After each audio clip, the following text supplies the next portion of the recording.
अच्छा जी, आज हम शुरू करने जा रहे हैं एक्सरसाइज नंबर 5.3 10th क्लास की।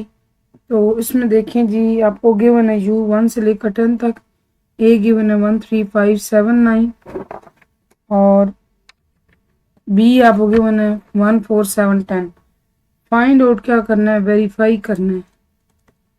क्या चीज़ वेरीफाई करनी है कि ए माइनस बी बराबर है ए इंटरसेक्शन बी डैश के, या इसको बी कम्प्लीमेंट भी कहते हैं। ठीक है, आपने सारी बात एक साइड लेनी है, उसके मुताबिक काम करना है। अच्छा, पहले ले लेते हैं जी LHS। LHS में क्या है, ए माइनस बी है, तो पहले ए लिखिए 1 3 5 7 9 माइनस बी क्या है 1 4 7 10। अब इसको निकालने का ये तरीका है कि आपने जो इस तरफ गिवन होता है ना सेट, उसके एक ही एलिमेंट का वहाँ इस साइड पे कंपैरिजन करना होता है। अगर तो वो इस दूसरे सेट में मौजूद है तो मत लिखिए, नहीं मौजूद तो लिख लें। ठीक है, जैसे आप देखें 1 है, 1 वहाँ मौजूद है, 3 वहाँ पर नहीं है, लिख लिया।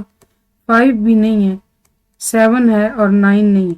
ये हमारे पास आ गया a माइनस बी, इसको आप रख लें नाम 1 का, एक साइड है ना। अब आप आ जाएं LHS की तरफ। LHS में आपको दो चीज़ें गिवन है, ए इंटरसेक्शन बी कॉम्प्लीमेंट। आपने पहले जनाब लेना है बी का कॉम्प्लीमेंट लेना है, फिर आपने उसका ए के साथ इंटरसेक्शन निकालना है। तो बी कॉम्प्लीमेंट का मतलब होता है, किसी भी चीज़ के कॉम्प्लीमेंट का मतलब होता है यू माइनस वो चीज़, यानी कि यू माइनस बी की बात हो रही है।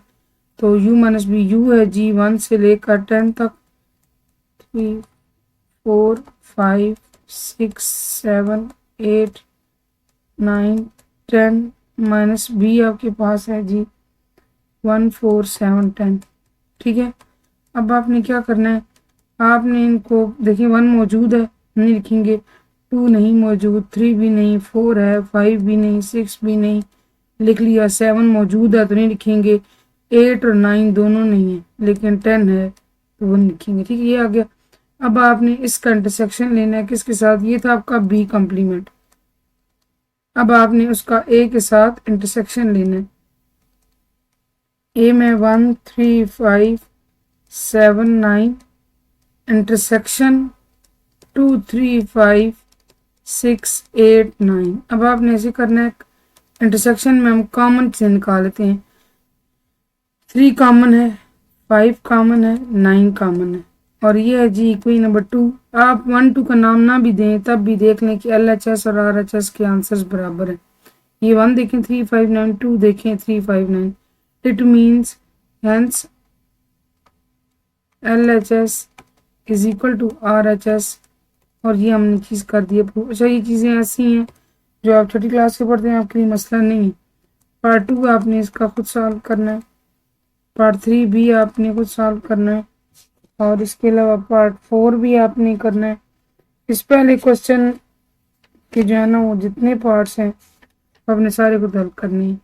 ठीक है, 3 है, इसके बाद 4 है, 5 है, 6 है, ये आपने खुद करनी है। ठीक है, और ये सेम ऐसी पैटर्न पर है जस्ट आपको प्रैक्टिस करनी है, नथिंग एल्स। अब बारी आती है क्वेश्चन 2 की। देखिए क्वेश्चन 2 कितना बेसिक है। क्वेश्चन 2 के अंदर आपको यूनियन निकालने का आ गया। तो यूनियन में ये होता है कि आप जो कॉमन चीज़ें होते हैं वो आप ले लेते हैं, कॉमन सॉरी नहीं, यूनियन में आप सारे मिला के लिखते हैं। तो कोई रिपीट हो रहा हो, रेपिटेशन में आ रहा हो टर्म, कोई रकम, डिजिट, वैल्यू, तो आप उसको एक दफ़ा लिखते हैं और तरतीब को मद्देनजर रखते हैं। ठीक है, इंटरसेक्शन में आप कॉमन से लेते हैं। तो क्वेश्चन 2 जो है ना वो पूरा का पूरा आपने खुद करना है।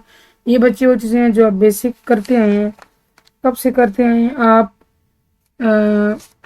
6th क्लास से कर रहे हैं। ठीक है, क्वेश्चन 3 की जहाँ तक बात है, क्वेश्चन 3 के अंदर देखें u is equal to n दिया गया है।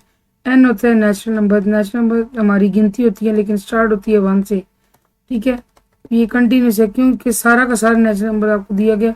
5 6 इसके लिख के बाकी रहने दें, बेशक कोई मसला नहीं।